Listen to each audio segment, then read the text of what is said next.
সূরা ফাতিহাকে বলা হয় উম্মুল কোরআন বা কোরআনের সারমর্ম।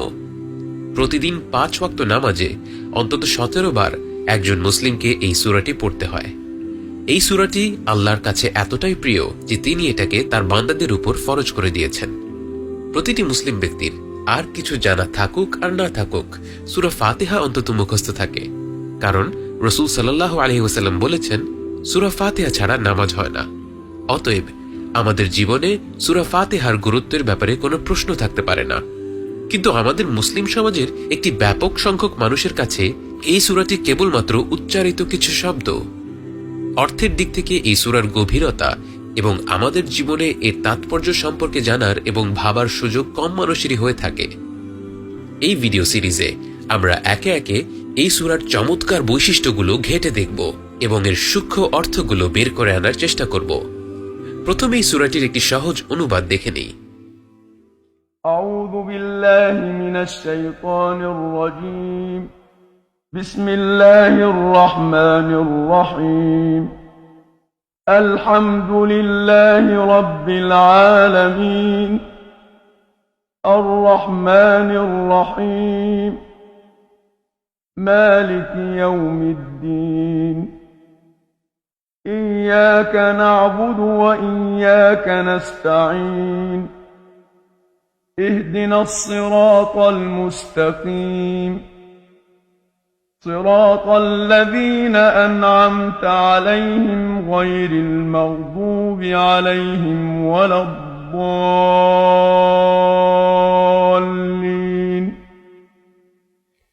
এবারে আমরা সূরাটির গঠনের দিকে নজর দেই। সূরা ফাতিহাতে রয়েছে মূলত 7টি আয়াত। আমরা যদি অর্থের দিকে নজর দেই, আমরা দেখব এই 7টি আয়াতকে আমরা 3টি অংশে ভাগ করতে পারি। প্রথম অংশে আল্লাহ আমাদের তার পরিচয় শিখিয়ে দিচ্ছেন। আল্লাহ কে? আল্লাহ হচ্ছেন তিনি যার জন্য সকল প্রশংসা আর কৃতজ্ঞতা, এবং তিনি গোটা মহাবিশ্বের প্রতিপালক। এত মহান একজন সত্তার কথা চিন্তা করলেই আমাদের মাথায় আসতে পারে যে উনি হয়তো খুব ভয়ঙ্কর বা রাগী কেউ। তাই এর পরপরই তিনি আমাদের ভয় ভাঙিয়ে দিয়ে অত্যন্ত স্নেহ এবং মমতার সাথে বলছেন তিনি আসলে আর রহমানির রহিম, তিনি অত্যন্ত দয়ালু এবং করুণাময়। তার এই অতিরিক্ত করুণার কথা জেনে আবার আমরা হয়তো ভাবতে পারি, তিনি যখন এতটাই দয়ালু, তিনি যখন আমাদের এতটাই ভালোবাসেন, তাহলে আমরা যাই করি না কেন তিনি তো শেষমেশ আমাদের মাফ করে দিবেন। তাই এর পরপরই তিনি আমাদের জানিয়ে দিচ্ছেন তিনি আর রহমানির রাহিম হওয়ার পাশাপাশি মালিক ইয়াউমিদ্দিনও বটে, অর্থাৎ তিনি বিচার দিবসের মালিক। অতএব বিচার দিবস সত্য এবং সেদিন আল্লাহ সম্পূর্ণ ন্যায় বিচারটাই করবেন। এই 3টি আয়াত মিলে যে অংশটি হয় সেটাকে আমরা নাম দিতে পারি আল্লাহর পরিচয়। এবার আমরা শেষ 3টি আয়াতের দিকে নজর দিই। শেষ 3 আয়াতের প্রথমে আমরা আল্লাহর কাছে সিরাতাল মুস্তাকিম বা সরল পথ অনুসরণ করার তৌফিক চাই। কিন্তু সেই সরল পথটা আসলে কি? এর পরের 2 আয়াতে আল্লাহ আমাদের শিখিয়ে দিচ্ছেন এই সিরাতাল মুস্তাকিম বা সরল পথ হলো সেই পথ যেই পথ আল্লাহর নিয়ামত প্রাপ্ত বান্দারা অর্থাৎ নবী রাসূলরা অনুসরণ করেছেন। সেই পথ নয় যেই পথ আল্লাহর গজব প্রাপ্ত বান্দারা এবং বিপদগামী বান্দারা অনুসরণ করেছেন। এই 3টি আয়াত মিলে যে অংশটি হয় সেটাকে আমরা নাম দিতে পারি আল্লাহর কাছে আমাদের চাওয়া। প্রথম অংশ আল্লাহর পরিচয় এবং শেষ অংশ আল্লাহর কাছে আমাদের চাওয়া, এই 2 অংশের মাঝে রয়েছে একটি আয়াত, ইয়াকা না'বুদু ওয়া ইয়াকা নাস্তাঈন। কেবলমাত্র আপনারই আমরা ইবাদত করি এবং কেবলমাত্র আপনার কাছেই আমরা সাহায্য চাই। এই আয়াতটিকে আমরা বলতে পারি আল্লাহর সাথে আমাদের সম্পর্ক। গঠনের দিক থেকে আমরা এখানে একটি চমৎকার ব্যাপার লক্ষ্য করি। আল্লাহর সাথে আমাদের সম্পর্ক যত ভালো হবে তত ভালোভাবে আমরা আল্লাহকে জানতে পারবো এবং তার কাছ থেকে সঠিক জিনিসগুলো চাইতে পারবো। আল্লাহকে জানার এবং সঠিক হিদায়াত পাওয়ার কেন্দ্রস্থলে রয়েছে আল্লাহর সাথে আমাদের সম্পর্ক। এবং আল্লাহর সাথে আমাদের সম্পর্ক কিভাবে আরো ভালো হবে? ইয়াকা না'বুদু ওয়া ইয়াকা নাস্তাঈন, বেশি করে আল্লাহর ইবাদত করা এবং বেশি করে তার কাছে চাওয়া, এবং কেবলমাত্র আল্লাহর ইবাদত করা এবং কেবলমাত্র তার কাছেই চাওয়া। সূরাটির সূক্ষ্ম গাঠনিক সৌন্দর্য শুধু এতটুকুই নয়, আমরা প্রথম ও শেষ অংশের মাঝে একটি প্যাটার্ন বা নকশাও লক্ষ্য করি। প্রথম অংশে আল্লাহ রব্বিল আলামিন বা বিশ্বজগতের প্রতিপালক হিসেবে নিজের পরিচয় দেন।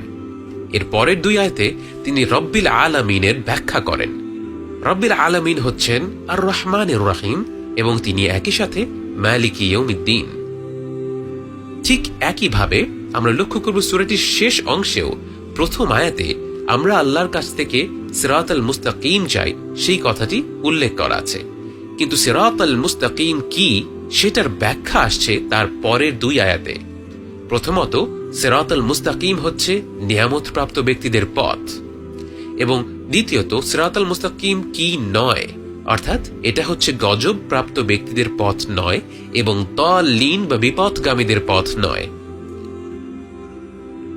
এবং এই নিখুঁতভাবে নির্মিত সূরাটির অন্তরে রয়েছে আল্লাহর সাথে আমাদের সম্পর্ক। আমরা কেবলমাত্র তার ইবাদত করি, কেবলমাত্র তার কাছেই সাহায্য চাই। গোটা কোরআন জুড়ে আমরা এমন নিখুঁত ভাষা এবং গাঠনিক সৌন্দর্য খুঁজে পাই। এই বিষয়গুলো জানলে আমরা আরো গভীরভাবে উপলব্ধি করতে পারি এই কথাগুলো কোনো মানুষের পক্ষে বলা সম্ভব নয়। আমরা যখন কথা বলি হয় কিছু বেশি বলে ফেলি অথবা কিছু বাদ দিয়ে দিই। রাসূল সাল্লাল্লাহু আলাইহি ওয়াসাল্লামের জীবনে এমন কোনো ঘটনা ঘটেনি যেখানে তিনি বলেছেন, দাঁড়াও দাঁড়াও, এই আয়াতটি আমি একটু অন্যভাবে বলি। একবার তার মুখ থেকে একটি আয়াত উচ্চারিত হয়ে যাওয়া মাত্রই সেটা চূড়ান্ত হয়ে গিয়েছিল। কোনো আয়াতের একটি হরফও কখনো এদিক সেদিক করা হয়নি। অথচ আমরা অনেক পরিকল্পনা করলেও, অনেক প্রস্তুতি নিয়েও এরকম গোছানো গাঠনিক দিক থেকে সূক্ষ্ম বক্তব্য তৈরি করতে পারবো না। গাঠনিক সৌন্দর্যের পাশাপাশি কোরআনের সবচেয়ে গুরুত্বপূর্ণ এই সূরাটিতে অর্থের দিক থেকেও রয়েছে বিস্ময়কর সব ব্যাপার। সিরিজের আগামী পর্বগুলোতে আমরা সেই বিষয়গুলোর কয়েকটি দিক তুলে ধরার চেষ্টা করব।